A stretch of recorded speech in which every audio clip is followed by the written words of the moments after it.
1999. A piece of valuable real estate along the Oregon coastline is sold at auction to developers. They call it Whale Cove. But at least one man is fighting to preserve Whale Cove as an historic landmark. For it was here, says Bob Ward, that the British Empire began. Drake's New Albion was the birthplace and first outpost of the British Empire, and itself is the most historic place. It's probably one of the most historic sites in North America and of international importance. For nearly 50 years, historians believed that Drake's North American landing site, which he called New Albion, was in California at the small estuary known as Drake's Estero near San Francisco. But new analysis of some very old evidence has brought that into serious question and thrown open the doors to other theories about Drake's Landing. There's 14 sites, I think, at least along the Californian-Oregon coastline, which has been put forward where Drake is supposed to have sojourned during July and August of 1579. The confusion stems from over 400 years of secrecy surrounding Drake's famous voyage around the world, initially imposed by England's Virgin Queen, Elizabeth I. England in the 16th century is an economic backwater. Spain and Portugal are the superpowers who enjoy the spoils of a world divided between them by the Pope. Elizabeth tries desperately to expand Britain's trading in the New World to pay off ravenous debts.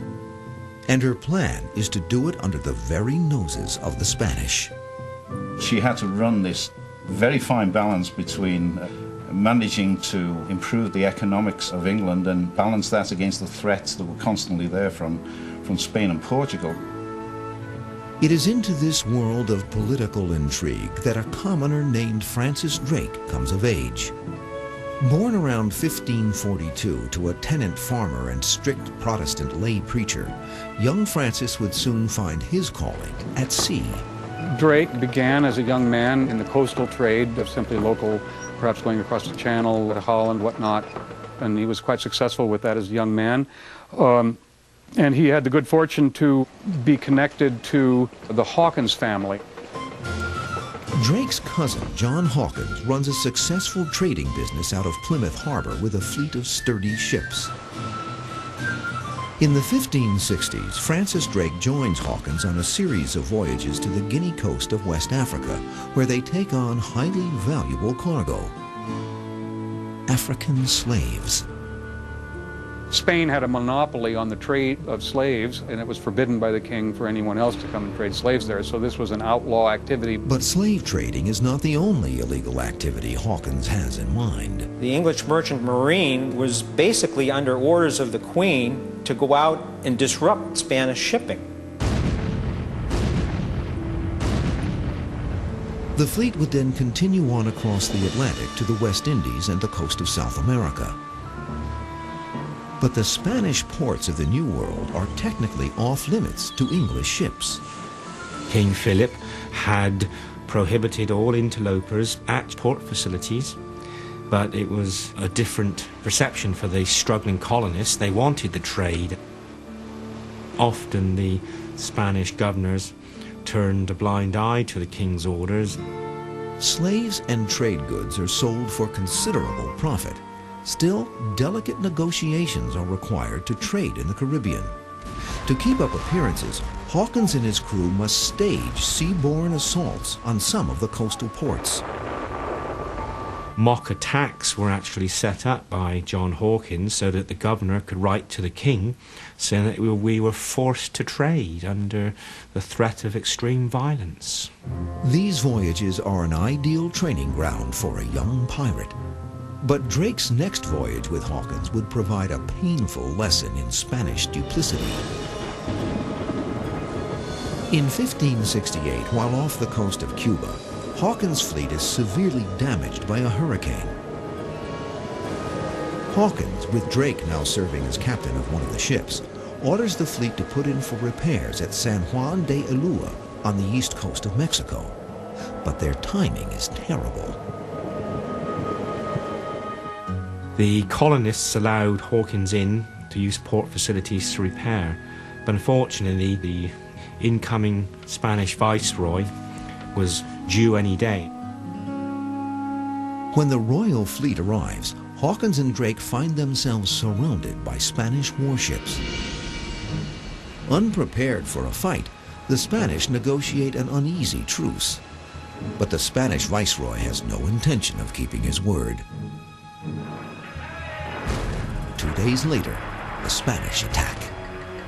The viceroy broke his word because he thought he didn't have to keep his promise to heretics, and a lot of the English were killed.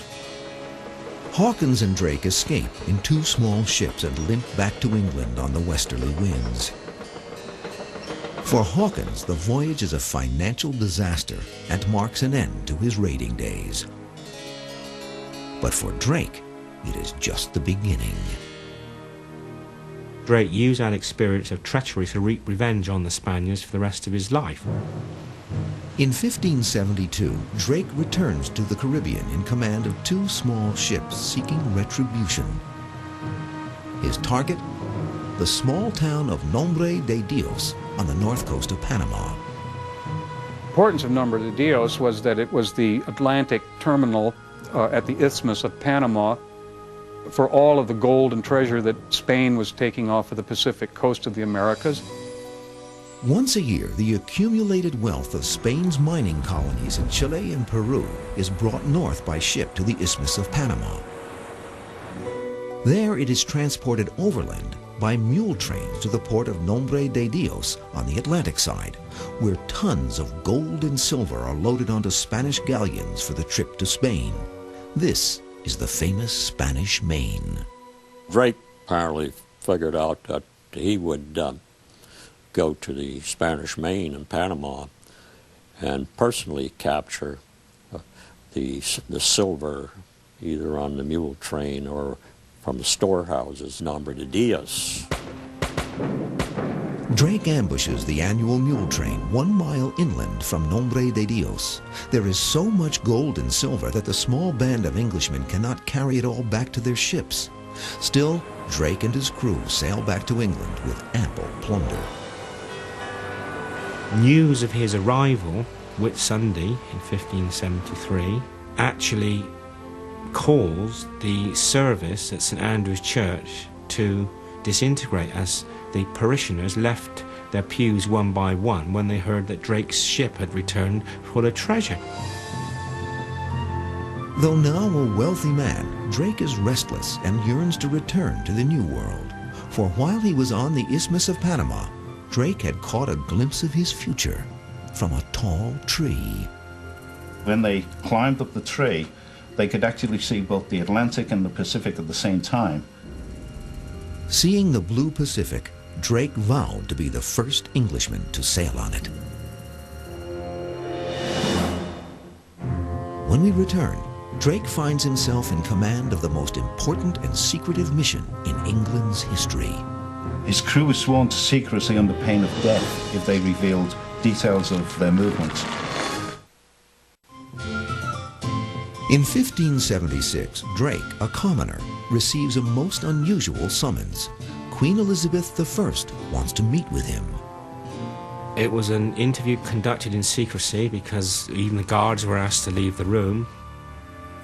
According to a later account, the Queen declares her intent for revenge on her mortal enemy, Philip II, in Spain's New World colonies. A plan is quickly proposed, a voyage so audacious it just might work. With the deal struck, Elizabeth swears should any man leak word of their plans to Philip, she will have his head. Other than Drake and the Queen, only a few know the true nature of the voyage. Some include Lord Walsingham, the Queen's Secretary of State, Sir Christopher Hatton, Captain of the Queen's Bodyguard, the Earl of Leicester, a favorite of the Queen's, and John Hawkins, Navy Treasurer. Well, these are people who were in Queen Elizabeth's council. They were her counselors. They were wealthy people, people who had knighthood. They were leading people in the English government. But these men are also investors in the voyage, hoping for a fat return on their shares. The Queen in particular had to maintain a distance, and so while they were busy putting money in, and that is recorded, they were also taking pains to try and keep at arm's length. As Drake assembles his fleet, officers and crew are recruited on the basis that the voyage is a trading voyage to Alexandria on the Mediterranean coast of Egypt. That held fairly well because from the Spanish records, there isn't really anything that indicates that they thought, that the Spanish thought otherwise. In fact, the voyage does have several unofficial objectives other than raiding Spanish ships. What they were hoping is that they could find a sea route around the northern continent of America. And that was the mythical Northwest Passage, or what they called at the time the Straits of Anians. England desperately needed to find its own trading routes to China and the East Indies, where spices and so on were now becoming commodities that needed to be acquired. And the conventional routes to those countries were already blocked and controlled by Portugal and Spain. In December of 1577, Drake's fleet of 5 small ships set sail from Plymouth with a crew of approximately 164 sailors.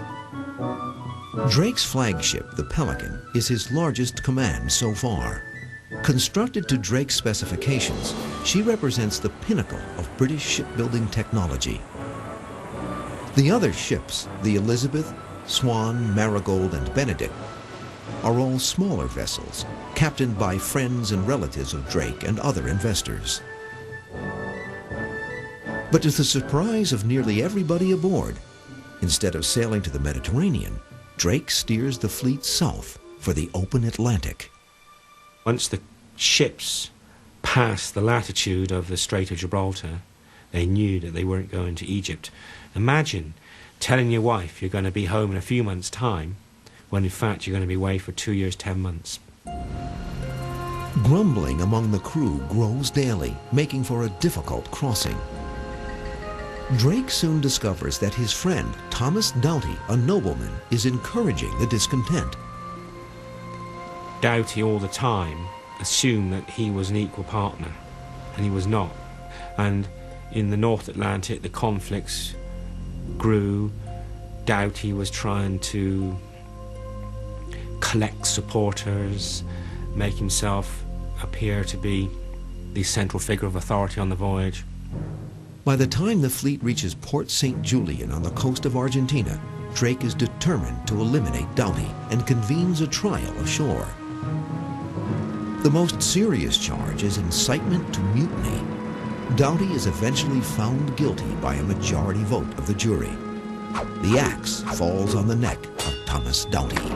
Drake, being a great leader and a great executor of words, or despite his humble upbringing, did reunite the crew, and one way he did this was a few weeks later, just before entering the Magellan Strait, was to rename the ship the Golden Hind.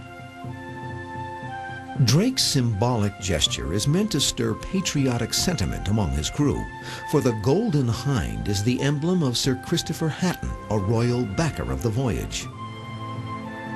Among the Queen's advisors, Hatton is one of the most passionately anti-Spanish. 2 ships which had been deemed unseaworthy. Only the newly christened Golden Hind, the Elizabeth, and the Marigold continue into the tortuous Straits of Magellan. And as it turns out, they made it right through without much difficulty.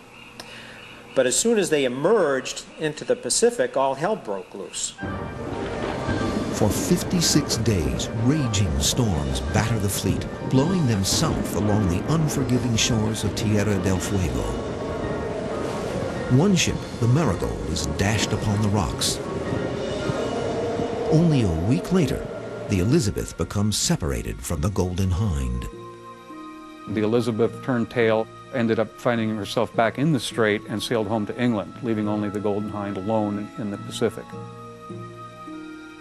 With the return of favorable winds, Drake steers the Golden Hind north along the western edge of South America, until now, the exclusive realm of the Spanish crown. Spanish colonies along the Pacific coast of South America were considered by Spain to be along the shore of their private lake. They had no concerns about anyone coming and raiding them. They had no actual warships of any kind in the area. Drake and his crew raid Spanish ports and shipping from Chile to Peru. They encounter little resistance while seizing valuable cargoes of silver, trade goods, and wine. Drake frequently takes crew members from Spanish ships, using them as guides in unfamiliar coastal waters. From a seized pilot, Drake hears of a Spanish galleon sailing north to Panama ahead of him. Known as the Cacafuego, it is said to be packed with Spanish treasure. Drake catches up with her off the coast of Ecuador, and after a brief exchange of cannon fire, relieves the Cacafuego of her vast, glittering treasure. That filled the Golden Hind right up because, well, depending on the estimates, that one hears something around 28 tons of silver. The largest haul of treasure and plunder that anyone's ever taken up to that point. I mean, that ship alone makes the journey financially. With the Golden Hind filled to the gunwales, Drake is now faced with a dilemma: how to get home. He could not go back the way he came because he had just sacked the Spanish and they were looking for him. The only other two options that he thought he had were to sail across the Pacific and around the world to get home, or to sail north through the mythical Northwest Passage, Straits of Anian.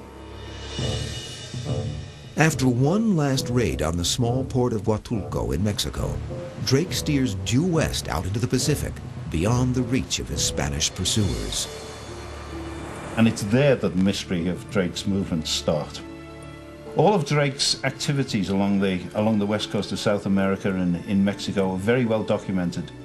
They're documented because after he'd left, the Spanish sent in their own people to record the testimony of those that Drake had contacted. From that point on, only those aboard the Golden Hind would know their whereabouts, and their accounts differ dramatically. When we continue, Drake's return to England triggers a massive Elizabethan conspiracy. Instead of there being great celebrations and huge amounts of publicity, there was complete silence.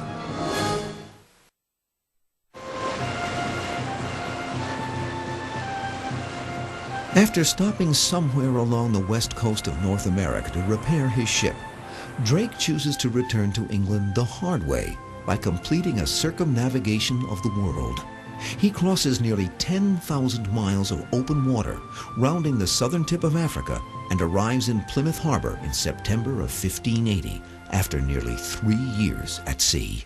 A long-awaited sight was Rame Head, which is the entrance to Plymouth Sound on the Cornish side, where Drake asked a fisherman, "Does the Queen still live?"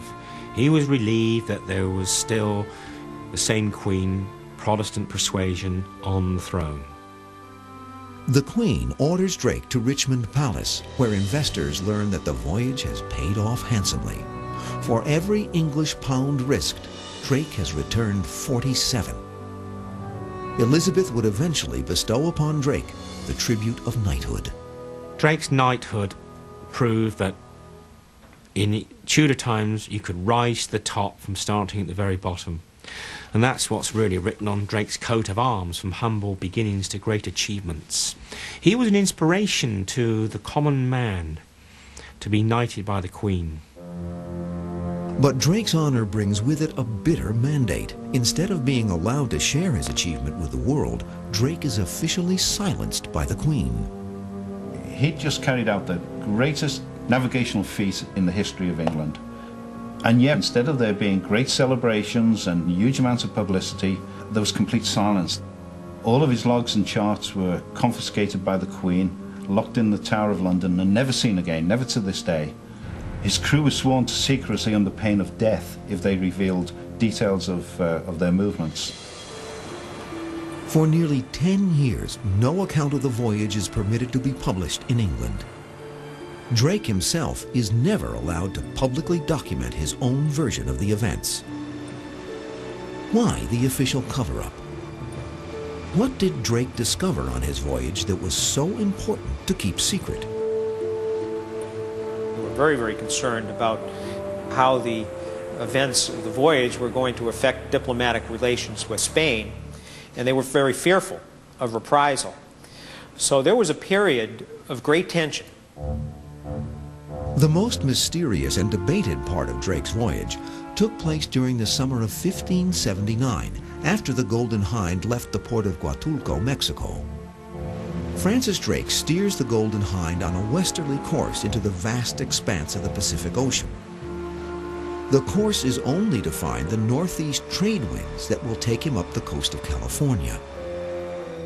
According to the information he had from the Spanish charts or from the Spanish pilots, was that the winds were not right at that time of year for crossing the Pacific. For 68 days, Drake sails determinedly into the high latitudes of the North Pacific. He risks losing his treasure-laden ship, fighting heavy storms and gale-force winds, all the while seemingly searching for something. Was Drake following secret orders to look for the western end of the Northwest Passage?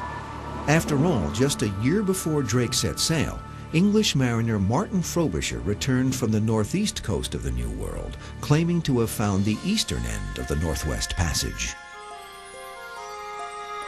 The fabled Straits of Anian supposedly joined the Atlantic and Pacific Oceans over the top of North America in a shortcut to the Orient. Discovery of the Northwest Passage would have been so valuable, of such worth to the English nation, that it's probably the only thing that would have been important enough to justify the secrecy then and the disinformation that was surrounding Drake's voyage. Like Frobisher in the Atlantic, Drake encounters frigid weather in the North Pacific. So cold, according to written accounts, the crew cannot pull on the ship's ropes. Drake made it all the way up to 48 degrees north latitude, which puts him in the vicinity of Vancouver Island and the Straits of Juan de Fuca. With the crew complaining about the cold and the Golden Hind badly in need of repair, Drake eventually turns south looking for land. Cruising down the coast of North America, he soon finds a protected bay where he can haul his ship onto the beach, a process called careening, vital to wooden ships. They had to all be regularly careened on shore and repaired and refurbished and recorked and have the worm taken out of them. Realizing the land is inhabited, Drake orders the construction of a defensive barrier, but the natives turn out to be friendly. At one point, they actually carried out a ceremony in which they appeared to place some kind of crown on Drake's head, and they called him by the same name that they used for their own chief, which was Hio. And so they were probably making Drake an honorary member of the tribe. Drake claims the land for the Queen, calling it Nova Albion, Latin for New England, because the area's white cliffs remind him of England's White Cliffs of Dover. To mark it as a royal property, Drake posts a brass plaque inscribed with his claim. This was the very first example of an English protectorate or colony being established on foreign shores, and so it could be argued that this was the birthplace and the first outpost of the British Empire. After 5 weeks ashore, Drake and his men set course for the Philippines. After one day, they stop at a group of islands to hunt seals and seabirds. It is the last important clue to the whereabouts of Drake's landing. Where exactly did Drake and his men establish Britain's first presence in the New World? The earliest extensive account of Drake's voyage is published in 1589 by the noted marine chronicler Richard Hakluyt, secretary to Lord Walsingham. The pamphlet is included as a short addendum to his earlier book, Principal Navigations. Hakluyt places Drake's summer anchorage at 38 degrees north latitude, putting it on the coast of Northern California just above San Francisco. In 1595 in Amsterdam, Dutch mapmaker Jodocus Hondius publishes a broadside chart of Drake's voyage. A small inset shows the fair and good bay where Drake and his crew landed. Hondius was an influential cartographer, and he puts some vignettes on his map. One of these is of the so-called Portus, the landing place on the west coast. Comparison of this image, along with Hakluyt's figure of 38 degrees north latitude, leads most modern historians to believe that Drake's landing site is a very small estuary near Point Reyes, California, now called Drake's Bay. But the final proof seems to come in 1936, when Drake's plate of brass is found nearby, and a respected metallurgist from Columbia University verifies its authenticity. This plate was accepted as a genuine thing for many years afterwards. In fact, it was considered to be such a wonderful treasure that it was one of the features at the 1939 World's Fair on Treasure Island in San Francisco. But in 1975, the director of UC Berkeley's Bancroft Library makes arrangements to re-examine the plate. This time, the results are quite different. The tests made it very obvious that the plate was a fake. The announcement throws open the doors of speculation. Soon other bays in the neighborhood of 38 degrees are being considered as possible candidates for Drake's Nova Albion. One of the most intriguing sites is Campbell Cove near Bodega Bay in Sonoma County.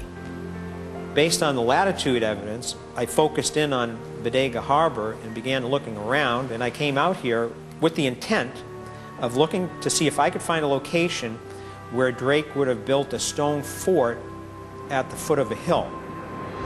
Kelleher believes he may have found evidence of Drake's defensive barrier. And I got out of the car and I looked around and I saw all sorts of rock debris that seemed to be misplaced. Kelleher contacted state archaeologist Breck Parkman of the California Department of Parks and Recreation. He was impressed enough by Kelleher's evidence to conduct a survey at the site. Used a technique called a magnetometer, a tool, which is sort of like a fancy metal detector. It picks up magnetic anomalies, including metallic anomalies in the ground. What we did find is that there are areas of the stone fort, the area that Brian has theorized as a stone fort, that do have magnetic and metallic anomalies in the ground. Could Campbell Cove be Drake's Nova Albion? Proponents also point to its resemblance to the Hondius inset. The only thing that can settle the controversy is an archaeological finding, and not a single archaeological finding, but a series of them that provide enough unambiguous evidence that people will finally say, yes, this has got to be the location. While many continue searching the bays and estuaries of California, others are trying to prove that Drake harbored hundreds of miles farther north along the coast of Oregon, and may even have reached as far as Alaska.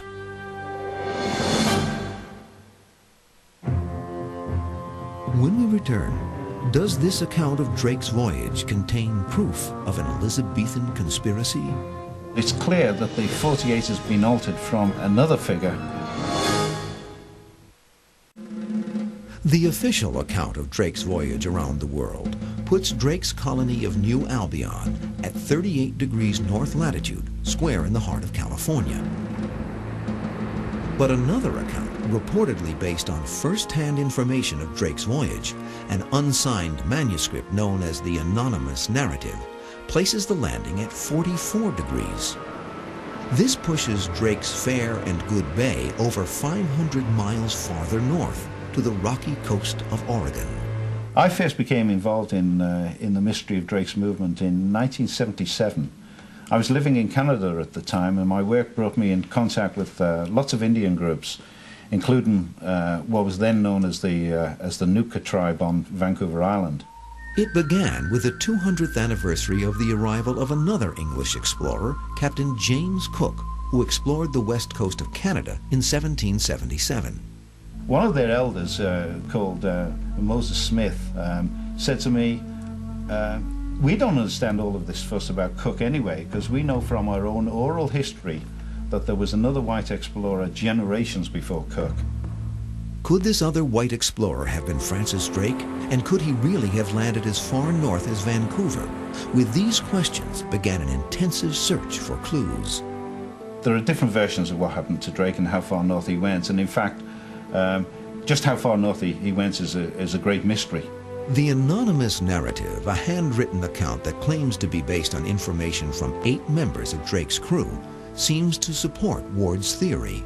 The anonymous narrative, the document that says that he was at 44 degrees, says that he went up to 48 looking for the straits. Within this inky scrawl, Ward believes he has found evidence of a cover-up. But it's clear that the 48 has been altered from another figure. And certainly the first digit used to be a 5, so it was 50-something. Even on the plates of printed maps, they would make erasures. It was quite common, actually. So I don't think we can read too much into that. Given that Drake's crew was under orders not to reveal their whereabouts, could this number have been changed to hide the true extent of Drake's northern reach? Also, according to Ward, 16th century maps indicate Drake got much farther north than previously believed. As proof, he cites accurate detailing of islands in the Pacific Northwest on maps published just decades after Drake's voyage. Maps prior to Drake's voyage showed nothing. And during that period, it was only Drake that was up on this coast. Some believe that Drake, frustrated by his royally imposed silence, leaked information to mapmakers desperate for knowledge about that area of the world. If you take all of those cartographic hints together, it suggests that maybe Drake went considerably further north than the Juan de Fuca Strait, and perhaps as far as southeast Alaska. Other evidence in the accounts also seems to suggest a more northerly course. The extreme cold encountered by the Golden Hind. They talk about the meat freezing on the way from coming off the fire into the crew's mouths. Unusual for Californian waters in June, but common at the higher latitudes off the Canadian coast. An analysis of tree rings from the northwest, however, reveals that 1579 was in fact an extremely cold year. We're talking about a 2,000-year-long chronology that has been worked up for the Sequoia giganticus. That's the giant sequoias up in the High Sierra, and this is the narrowest ring in that entire 2,000-year chronology. More clues about where Drake spent the summer of 1579 are found in the accounts of the native people he encountered. They talk about the customs, they talk about ritual, they talk about clothing, hunting, weaponry, housing. Most experts agree that these descriptions most closely fit the Coast Miwok Indians of Northern California. Every single thing that is mentioned fits with coastal California Indians. But Ward finds discrepancies. For example, the staple diet of the coastal California Indians is the acorn, and yet not a mention of acorns. Instead, the Indians use roots to make their meals. And in fact, what he's describing is exactly the kind of roots like camas and what are called Indian potato here that form the staple diet of the Indians of the Oregon coast. In addition, the Indians' houses are said to be built partially underground. This, Ward contends, more closely matches the huts built by the Salish Indians of the Northwest. In 1985, when Oregon State University carried out an excavation right here at Whale Cove, they actually found the remains and indications of a semi-subterranean house that is probably of the type described in the Drake accounts. But it is the physical formation of the land around Whale Cove that is most compelling for Ward. Compared to the Hondius inset of Drake's Harbor, it is a remarkable match, except for one small feature, an island off the small spit of land that forms the harbor. Although from the Hondius sketch it appears that there is both a spit and an island, in fact, the island is simply a high tide representation of the spit. Once you understand the secret of the Hondius sketch, you'll find the Whale Cove matches it extremely closely. But what about hard evidence? Are there any traces of Drake's expedition to be found here? There's a whole history of early English artifacts being found along the Oregon coast. A number of 16th century coins have turned up, including an English shilling minted in 1560, just 17 years before Drake's voyage. But for now, the question of Drake's presence in Whale Cove will most likely remain open.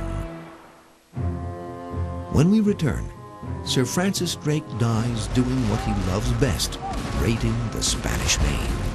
He was the hero, not of the hour, but of the decade.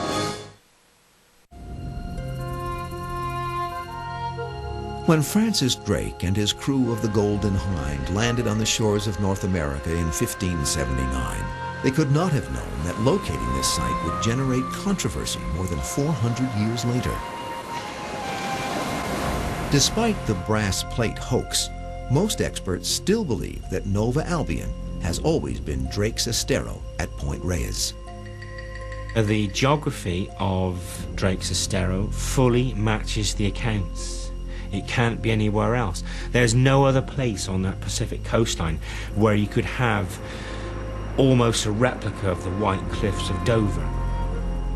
But dozens of other bays up and down the west coast, from San Diego to British Columbia, have also claimed to be Drake's Landing. Many compare closely to the known representations. What we're looking at here is a bottle-shaped bay, and the problem is that the entire west coast of North America is one bottle-shaped bay after another. But the final clue to the bay's location is found in the written accounts. The islands the Golden Hind visits to hunt seals and seabirds. They called them the Islands of St. James, and the only thing it corresponds to in Northern California here are the Farallon Islands. Located approximately 30 miles west of San Francisco, the Farallon Islands are a sanctuary for many of California's endangered species, including sea lions and brown pelicans. If, as the accounts suggest, these islands are a one-day sail from Drake's Harbor, this eliminates many proposed sites. Whale Cove in Oregon is too far. But curiously, it also seems to eliminate the clear favorite, Drake's Estero at Point Reyes. It lies too close to the Farallons. The Farallon Islands are visible from Drake's Bay. If you get up on the top of the bluffs on a clear day, you can see them. They're a couple hours sail away. No doubt the search will continue, for wherever Drake landed, he took the first critical step in making England a global power. This was the beginning of the British Empire. There were plans to try to colonize the eastern seaboard before Drake sailed, but now they became more active. With the voyages of Sir Walter Raleigh in the 1580s and the Mayflower in 1620, England would finally establish a presence on America's east coast. But Drake's colony in the west would not be forgotten. Drake got to the west coast of America before Raleigh's people got to the east coast, and both of those locations are shown with English flags on the Drake Mellon map, a very important manuscript map. Drake himself never returns to Nova Albion. Instead, he resumes his obsession with taking revenge on the Spanish West Indies. Places like Cartagena and Santo Domingo, San Juan and St. Augustine curse the name of El Drac, the dragon, for decades to come. His daring assault on the port of Cadiz in Spain is said to singe the king's beard, delaying the launch of Philip's massive invasion force. When the Spanish Armada finally sails for England in 1588, Drake is admiral of the much smaller British fleet that nibbles at its heels from behind. The world would probably be a different place had Drake not been, for example, involved in the defeat of the Spanish Armada. I don't think that you can find very many people from that period who had the impact on world history that he probably had. He was the hero, not of the hour, but of the decade. And he had captured more wealth during the Cold War than any other privateer that had lived. For a while, Drake retires to the country life of a prosperous English gentleman. He was Deputy Lord Lieutenant for Devon. He had a leak built which brought water to Plymouth for 300 years. He left money to the poor people of Plymouth. He had public buildings and public works built. And as Mayor of Plymouth, he was leading a totally different life to which we associate him with. But the sea continues to beckon Drake, and in 1595 he attempts another voyage to plunder the Spanish Main. After nearly 40 years of sailing, it would be his last. After setting fire to Nombre de Dios, Drake contracts a bloody dysentery and dies aboard his flagship. Although contrary to the instructions of his will written just a day earlier, Drake is buried at sea. He was a man of many faces and great triumphs, and his name still rings down through the ages.